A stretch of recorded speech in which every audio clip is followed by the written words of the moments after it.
On se trouve dans la ville de Tyr. C'est l'une des villes les plus importantes du sud du pays. Elle a été déclarée zone de combat le 27 mai dernier par l'armée israélienne. Elle a depuis été intensément frappée. Pourtant, Tyr, c'est une ville carte postale, si je puis dire. Et puis, vous voyez la mer en fond. Regardez autour de moi, il n'y a absolument personne. Les magasins sont fermés, les habitations sont vides. Il n'y a que de la destruction. Regarde là où il y a la cage jaune, c'est ma maison, juste au-dessus de la tôle. Nous, on s'est installé au bord de la plage. Là, on est venu prendre des affaires à la maison et j'ai des oiseaux chez nous, donc je viens les nourrir. On ne peut pas rester ici, il n'y a plus personne du tout.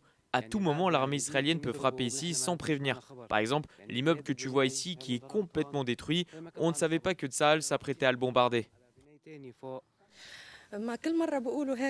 À chaque fois qu'on nous parle d'un cessez-le-feu, rien ne change et tout reste dangereux. On ne comprend rien. Cet immeuble a été frappé jeudi dernier. Regardez la puissance de l'explosion. Il s'est totalement effondré. Il y a des morceaux entiers qui sont tombés. Alors, c'est vrai qu'on aperçoit à Tyr plusieurs véhicules militaires aujourd'hui. Est-ce qu'ils font partie de ce fameux dispositif de l'armée libanaise venue par sécuriser? C'est impossible d'avoir cette information, mais on a croisé plusieurs véhicules militaires. Et quand on regarde dans la direction du sud de Tyr, derrière moi, on voit très régulièrement des explosions et des panaches de fumée, signe que les bombardements de Tsahal continuent, malgré l'accord passé entre le Liban et Israël sous la supervision des États-Unis.